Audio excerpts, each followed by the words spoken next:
Support flaming carry and carry flaming support. This lovely relationship has been going on for years, and me, being impressed by it, decided to create something that both support and carry players can benefit from and have an easier time in their relation. As position 5 support, always start with 2 sentries. When the laning stage starts, use one to block the hard camp and keep the other one to unblock the small camp later on. Contesting the neutral camps provide an insane amount of value in the early game.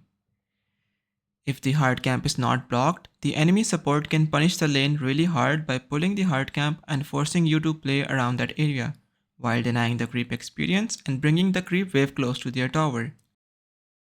When the creep wave is close to enemy's tower, it opens up a lot of moves for them. Enemy position 5 can use the twin gate and gank you from behind, which is really hard to dodge if you are not aware of it. Enemy mid laner can teleport and gank you.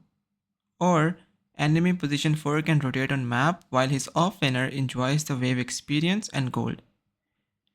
When you block the hard camp, it limits all these plays, which not just affects one but all 3 lanes and gives your safe lane an easier time.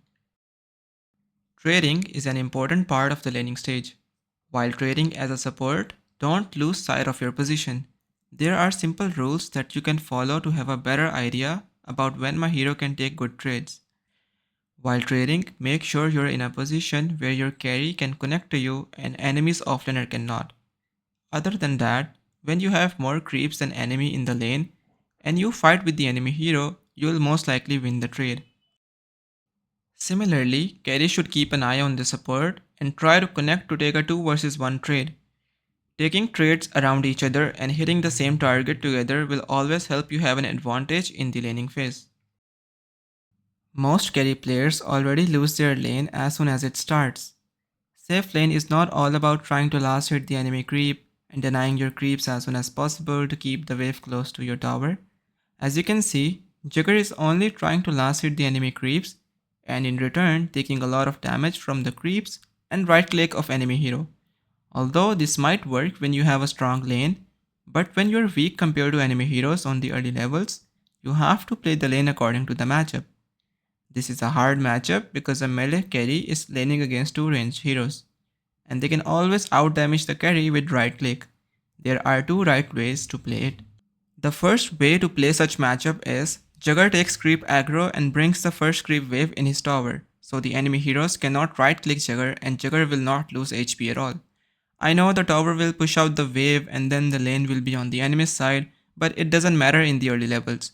Meanwhile, position 5 support will get the time to unblock the small camp while Jugger farms safely under the tower. In the second wave, Dire will have more creeps than Radiant, so if Radiant tries to hit Jugger again, due to creep number advantage in the lane, the Radiant will take more damage from creeps and Dire will be able to farm the second wave and get level 2 before Radiant. If you have small camp unblocked, you can always pull it and bring the wave close to your side again. The other way to play against heroes that deal crazy amount of damage on early levels is to start pushing the wave as soon as the laning stage starts. The reason is the same.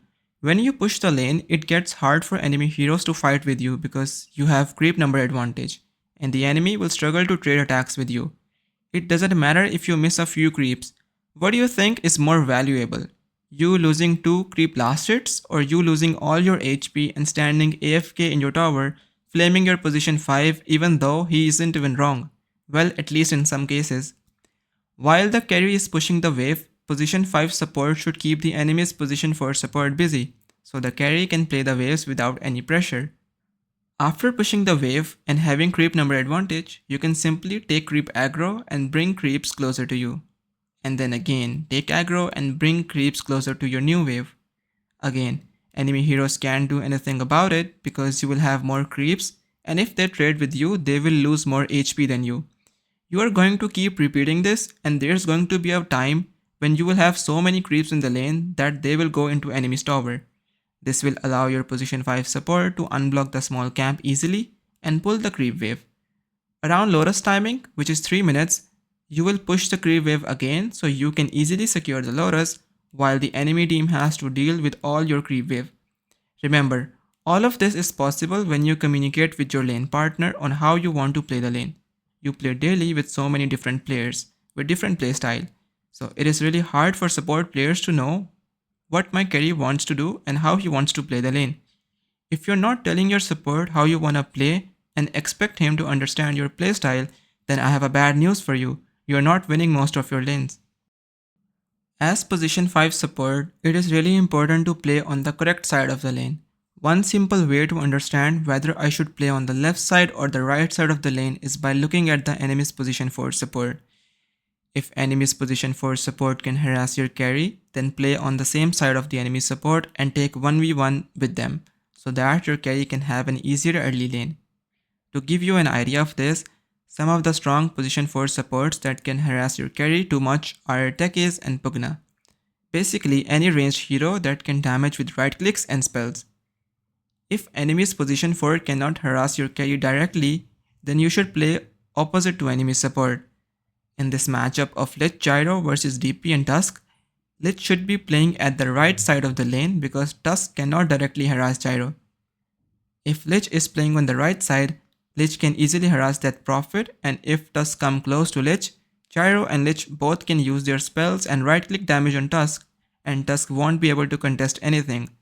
One simple move, which is identifying which side of the lane I should play, can change the outcome of the laning stage. Another thing that support players should pay attention to is pulling. When you're about to pull the small camp, look at the number of creeps in the lane. If the enemy team has more creeps than yours, it means the wave will eventually come to your side. If you pull when enemy has more number of creeps in lane, then your carry will be forced to play in tower, and it will get hard for him to farm creeps because of tower's high damage. When the enemy wave goes into your tower and you don't have any creeps at all, the enemy team can punish this by either diving the carry or the support. Remember, you should only bring the enemy's creep wave in your tower when the lane is unplayable and your creep wave is alive as well, just like we discussed in the Jigger game. If you're not taking advantage even after winning the neutral camp battle, which is blocking the hard camp and unblocking the small camp, then the whole point of contesting the neutral camps goes down the drain.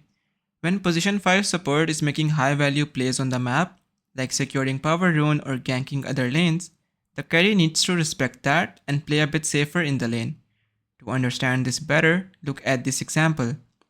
Lich made a very good rotation at mid lane and helped his mid laner get a kill. If Lich didn't make this move, Marcy would have lost the mid lane really badly because he had no HP to lane against Sniper. As a carry, when your support is not present in the lane, don't hit the creeps if they are not close to your tower, because you can get ganked. There are two things you can do when support is helping other lanes. The first thing that you can do is pull the small camp yourself and wait for the enemy creeps to come in your tower while farming the small camp. And the other thing that you can do is place Vision on Twin Gate and farm these two camps when the creep wave is close to enemy's tower. Observer wards are free, and I would recommend carry players to buy their own wards so they can always farm under vision and avoid ganks from enemy team. A little later, Sniper respawns and gets killed again. Lich single-handedly won the mid lane for his team, but Gyro ended up dying because he made the same mistake of hitting the creeps when they were not even close to his tower. I know you're the best carry player, I'm not talking about you, but many carry players get mad when support leaves them to do something else on the map. If you actually want to improve, follow this guide properly instead of flaming each other in your games. Here is what a good carry player does when support rotates on map to help mid laner with power runes. Carry player can pull small camp himself instead of hitting the creeps that are close to enemy's tower. Even after pulling the camp, the wave is still close to enemy's side of the lane. So instead of going there and putting yourself in danger, you can farm these neutral camps behind your tower. When the creep wave comes into your tower, you can farm it. But if the creep wave is not close to your tower when your support is missing from the lane, then don't get baited and just farm the jungle.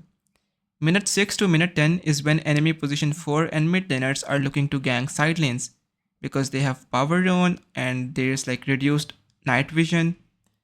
Every time enemy mid laner is missing from the lane, as a carry, you're only going to show yourself in the lane when the creep wave comes into your tower. Otherwise, you will only farm the jungle. This will waste the enemy mid laner's time and also prevent you from dying while farming happily. As a support, after 6 minute power rune, if your carry can lane alone, then let him lane and put pressure on other lanes. If there's nothing you can do in other lanes, then start stacking for your carry, otherwise go back to the lane. Stacking is really valuable and is often overlooked in most of the games. When the wave is in safe position, either in your tower or close to your tower, you can stack these camps for your carry if he has the ability to farm stacks. Hit the small camp at 52 seconds and medium camp at 54 seconds. The pros of stacking these camps are: when the lane is close to enemy's side, your carry can easily farm these camps. Your carry will have more net worth than enemies off lane, or your carry will recover after a bad start. And because of stacks, position 5 will also get gold and experience. If you're looking to improve your game understanding in any role, I offer private coaching sessions which can help you improve your skills and achieve higher rank, just as they have for my previous students. If you're interested, you can join my Discord linked in description. Please make sure to subscribe and like the video. Do let me know if you have any feedback, otherwise good luck with your games and have a nice day.